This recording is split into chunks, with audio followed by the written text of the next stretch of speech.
Baby হওয়ার পর যাদের চুল এক্সট্রিম পরিমাণে ঝরে পড়ছে, যাদের চুল পড়তে পড়তে মাথার স্ক্যাল্পের কিছু অংশ ফাঁকা হয়ে গিয়েছে আর চুল গজাতে অনেক বেশি লেট হচ্ছে, তাদের জন্য আজকে আমার এই ভিডিওটি। আজকে আমি তোমাদের সাথে এমন একটি হেয়ার মাস্ক শেয়ার করব যেটা তোমাদের চুল অনেক তাড়াতাড়ি গজাতে হেল্প করবে আর হেয়ার ফল কমাতে হেল্প করবে। আর এই হেয়ার মাস্কটি ছেলে মেয়ে উভয়ই কিন্তু ইউজ করতে পারবে। তো hello everyone, welcome to my channel. সবাই কেমন আছো? আশা করি সবাই অনেক অনেক বেশি ভালো আছো, আমিও ভালো আছি। আমি আজকে আবার চলে আসলাম নতুন আরও একটি ভিডিও নিয়ে। তো আজকে আমি তোমাদের সাথে একটা DIY hair mask remedy share করব। আমার বেবি হওয়ার পর আমি হেয়ার কেয়ার করার একদমই টাইম পেতাম না, আর যার কারণে আমার চুল এক্সট্রিম পরিমাণে ঝরে পড়ছিল। আমি জানি না সেটা হেয়ার কেয়ার না করার কারণে নাকি হরমোনাল ইমব্যালেন্সের জন্য। তো যাই হোক, তো আমি ডিপ্রেশনে এসে আমার হেয়ার কাট করে ফেলেছিলাম। মানে আমার অনেক লম্বা চুল হয়ে গিয়েছিল, আমি প্রায় অর্ধেক করে ফেলেছিলাম। আমার হেয়ার সৃষ্টিকর্তার আশীর্বাদে অনেক লম্বা হয়ে গিয়েছিল, মানে একদম কোমর ছাড়িয়ে গিয়েছিল। আর এত লম্বা চুল আমার পক্ষে আসলে মেনটেন করা অনেক কষ্ট হয়ে যাচ্ছিল।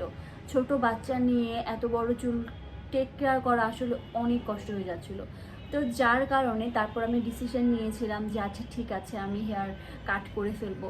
আবার যখন আমার বেবি বড় হবে তখন আমি আবার চুল লম্বা করব। আর চুল যখন আছে চুল লম্বা হবেই।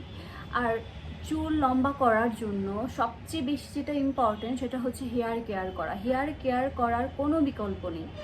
আজকে আমি তোমাদের সাথে যে হেয়ার মাস্কটা শেয়ার করব, এই হেয়ার মাস্কটা আমাদের হেয়ারের 3-4 প্রকার প্রবলেমকে একদম সলভ করে দিবে। আর এই হেয়ার মাস্কের যে ইনগ্রিডিয়েন্টসগুলি আছে, এই ইনগ্রিডিয়েন্টসগুলি খুবই বাজেট ফ্রেন্ডলি আর আমাদের বাঙালিদের সবার ঘরেই থাকে। আর এই হেয়ার মাস্কটার আমি নাম দিয়েছি সুপার মাস্ক, কারণ এই হেয়ার মাস্কটা আমাদের হেয়ারের প্রায় অনেক ধরনের প্রবলেমকেই সলভ করে দেয়। বেবি হওয়ার পর কিন্তু এক্সট্রিম পরিমাণে হেয়ার ফল হয়। আসলে এত বেশি হেয়ার ফল হয় যে এই হেয়ার ফল দেখে যে কোনো মেয়ে মানুষ আসলে ডিপ্রেশনে চলে যায়। হেয়ারের কোনো রকম যত্নই করে না বলতে গেলে। বাচ্চার যত্ন করতে করতে আসলে হেয়ার কেয়ার করা হয় না, এটা সত্যি কথা। কিন্তু হেয়ারকে সুন্দর ভালো রাখার জন্য, হেলদি রাখার জন্য কিন্তু হেয়ার কেয়ার আসলে মাস্ট করতেই হবে। আর যাদের নতুন বেবি হয়েছে, মানে বেবির 6 মাস বা 2 বছর এরকম, এই সময়টা কিন্তু অনেক বেশি হেয়ার ফল হয়।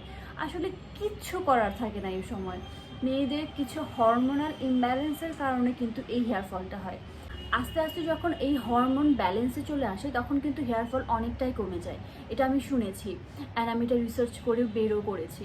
তো এখন আসলে আমাদের হেয়ার কেয়ার করা ছাড়া বিকল্প আর কোনো পথ নাই। তো হেয়ার কেয়ার আসলে করতেই হবে। তো আমি বলবো যারা রিসেন্ট মা হয়েছেন তারা এই হেয়ার ফল দেখে প্লিজ ঘাবড়ে যাবেন না। এটা আসলে স্বাভাবিক, সবারই হয়।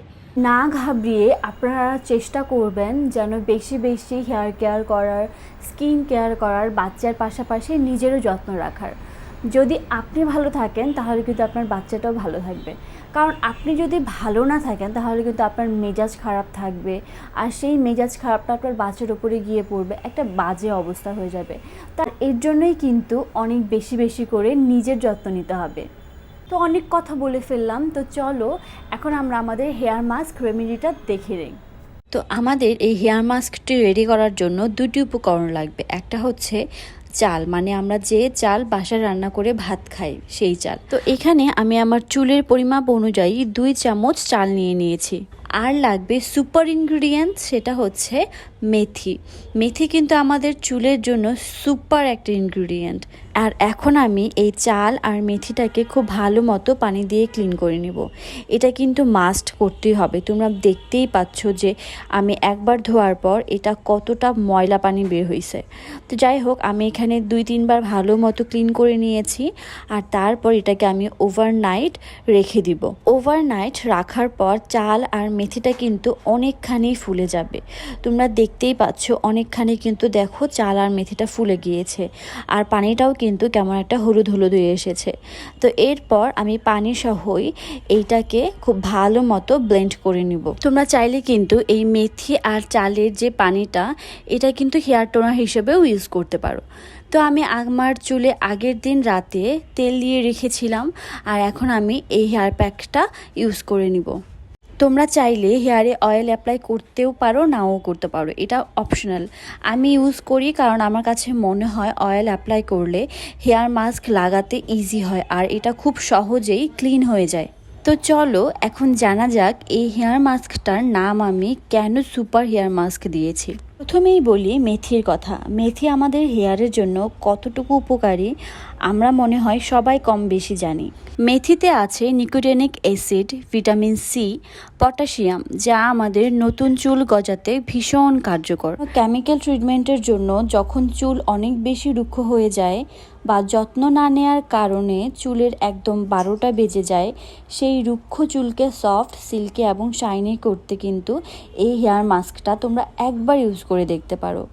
চাল আমাদের চুলের জন্য খুবই উপকারী। চাল আমাদের নতুন চুল গজাতে কিন্তু অনেক হেল্প করে। চালের মধ্যে যে প্রোটিন রয়েছে সেই প্রোটিন আমাদের হেয়ারকে শক্ত, মজবুত এবং সফট করতে অনেক হেল্প করে। এই হেয়ার মাস্কটি আমি চুলে 30 মিনিটের মতো রেখে দেন আমি শ্যাম্পু কন্ডিশনিং করে ফেলবো। তো তোমরা দেখলে তো এই হেয়ার মাস্কটা ইউজ করার পর আমার হেয়ারটা কতটা বেশি সফট আর ঘন লাগছে। তোমরা এই হেয়ার মাস্কটা আমাকে বিশ্বাস করে একবার ইউজ করে দেখো এর জাদু। তো আজ এই পর্যন্তই। এই হেয়ার মাস্কটা তোমরা অ্যাপ্লাই করে কিন্তু রেজাল্ট আমাকে কমেন্টে জানাতে ভুলো না। আর এই ভিডিও যদি তোমাদের কাছে ভালো লাগে তাহলে অবশ্যই একটা লাইক, শেয়ার আর আমার চ্যানেলটা কিন্তু সাবস্ক্রাইব করে দিও। তো আজ এই পর্যন্তই। আবারও দেখা হয়ে যাবে নেক্সট কোনো ভিডিওতে। সেই পর্যন্ত টেক কেয়ার, বাই।